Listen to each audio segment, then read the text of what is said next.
Hey guys, it's Carter. Welcome back to the channel. Hope you guys are all having a fantastic day today. Now in today's video, we are going to be talking about honestly one of the best trading tips that I would highly recommend whether you guys are a beginner or maybe you're already a full-time trader and you're just wanting to learn more info. This is a little tip that I've done over the past 7 years and it works extremely well. And I actually did it today and we'll talk about that here today. So I hope you guys all enjoyed this. If you do, smash that like button, subscribe. And if you guys want to learn more about trading, day trading, swing trading, check out our school. We are now announcing the day trading course. I know we haven't done it. You guys know I've been a full-time swing trader over the past 7 years, but over the past couple of months, we've been taking those first steps into, not first steps, but we've been really just making a lot of great moves from day trading. And so we decided to make a full course integrated in our swing trading course. So check out our course. If you guys buy our swing trading one, you guys are grandfathered in for the day trading course. So check it out down below and you guys can get 50% off by using code FIRST50. The first 50 people get that code. FIRST50 is the code name, and the first 50 people get the 50% off. I know it's confusing. So just check it out down below. You guys will see the code there. So I hope you guys all enjoyed this and let's jump into this. So, all right, what is the number one tip, trick, whether you're new or a full-time veteran trader?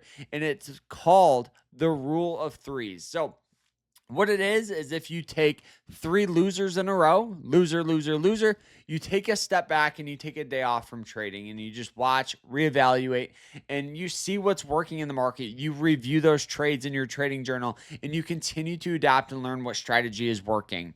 Now, the rule of threes does apply for winners. Winner, whether it's 3, day trades in a row, whether it's 3, swing trades in a row, whatever it may be. So today was the day I took off. Now, over the past several weeks, we've actually been just killing it from the market. We've been getting in on a lot of great positions, short day trades. We've been swing trading, getting in on really high quality stocks here. And today, what's even crazier is as we're watching the market today, and I'm like, all right, today would have been a fantastic day to trade. I think it was actually very knowledgeable and I felt great actually taking the day off, watching the market, pretending I'm trading, journaling in my journal about how to improve, what stocks are looking strong, and honestly, just kind of the overall psychology, looking at more news articles than I normally will look at. So let's kind of talk about here some stocks that I recently added to our watch list. We'll talk about Tesla here, which had a great opportunity for a day trade, and I'll show you guys that here now. So let's pull that up. But if you guys want to learn more about trading, check out our school. Don't forget it. All right, let's jump into this. All right, so when it comes with day trading, lately I've been really focusing on trends and breakouts. So, normally most day traders don't look at the, long-term chart, but for me, the more information I have, the better off I'm going to be. I know that you don't need to do this. I'm well aware, but I think it just works well. I think if you can find some sort of support on the daily or something, it'll just give more buying pressure, and it's been working really well. So the past day, each candlestick represents one trading day. You guys can see that heavy trend line here, sold off all the way from 480 all the way down to that trend line again, hit a good buying pressure, form this, starting to get that breakout here. I'm actually thinking about doing a little entry point right here for a swing trade. Let me know in the comments if you guys think I should. If I enter here, keep our stops kind of tight for a possible push up, or just kind of average in, kind of like what I'm doing with a variety of other ones. But nevertheless here, so when it comes with the day trade, I was looking at the daily, the RSI was in the middle ground, and then I started to go to that, hourly chart here. And we can see here the hourly chart. So each candlestick represents 1 hour of trading. So, if we look at this, I think a lot of great entry points for this stock come from pullbacks and mini breakouts. So what I mean by that is like right up here, you guys can see this great move, little pullback consolidation, right? Great breakout. Okay, sold off again.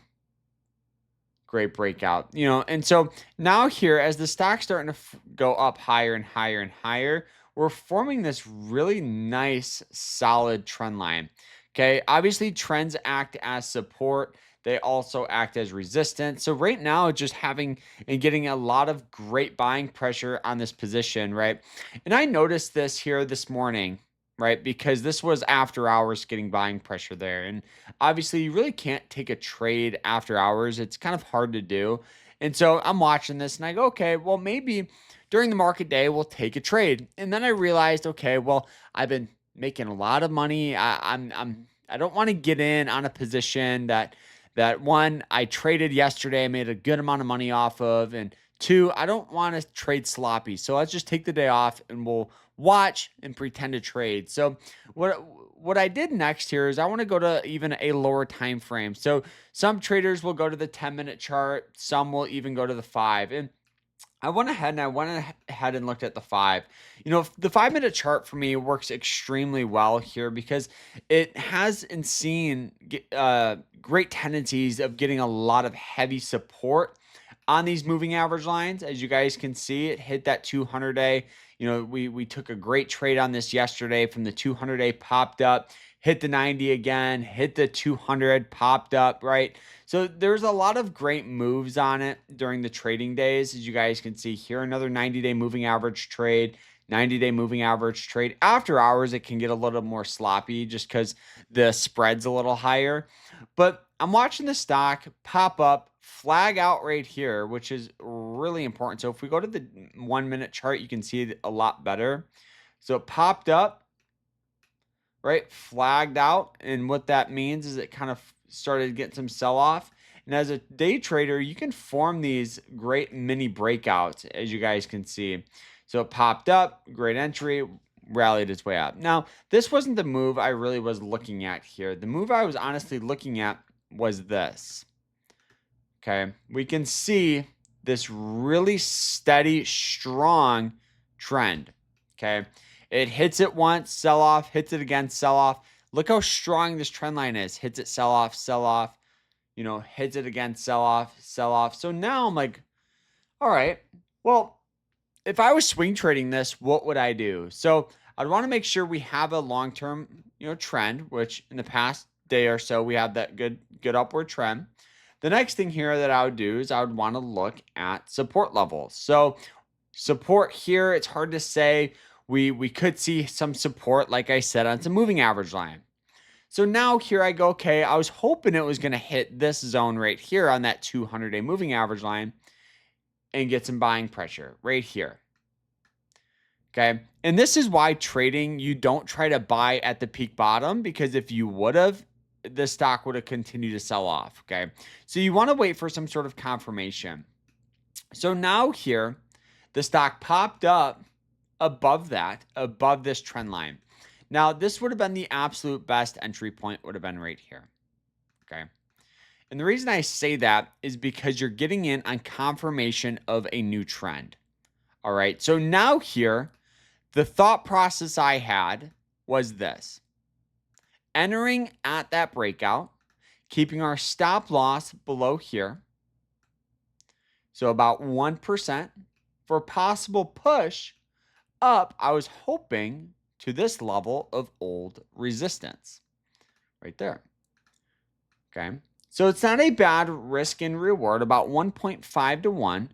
And when it comes with day trades, that's very, very common. You can even move your stop a little tighter if you want to ensure better risk and reward. So, even if you put it at, not even 1%, that's still really nice. The stock continued to rally, got a little dip down, rallied its way up, started to form a new little trend line, and now I'm regretting not buying it. And that's the thing, right? As a day trader, it's also very easy to look back and go, man, I wish I would have. I should have done this. But in the moment, that's when it gets difficult. And I think a lot of traders don't talk about that feeling of, should I enter? Should I not? And so one of the things you guys need to do to focus on that is to just build a simple checklist. Go through your strategy and go, okay, what are my must-haves in it? If I was going to buy a stock, what should I have in my strategy? What should I have in the stock I want to choose? Um, and my risk management. For me, I've been doing this for years now, so I do feel confident taking a trade at a dollar, a 1 to 1.5 risk and reward. I do have the luxury of having a little bit of a larger account so I can take that risk. But for a situation like this here where I didn't even take the trade number, I'm almost reenacting like I took it. I think it helps me put myself in a good headspace to go, okay, this stock would have followed my approach. I would have executed it really well, and it just panned out. And I'm sure there's traders that it worked for, and maybe they even traded this exact setup.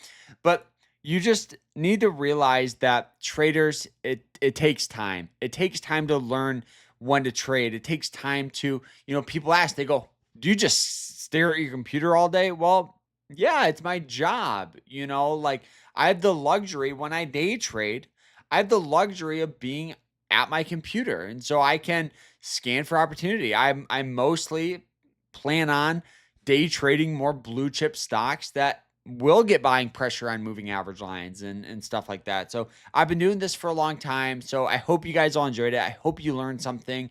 If you did, smash that like button and subscribe. If you guys want to learn more about trading, check out our school. It means the world to me that honestly you guys sit and watch these videos, and you have no idea how much I enjoy doing this. So guys, I hope you guys all enjoyed this. If you did, smash that like button, subscribe, and we will see you guys in the next one. Hope you guys enjoyed it. Like, subscribe, and take care.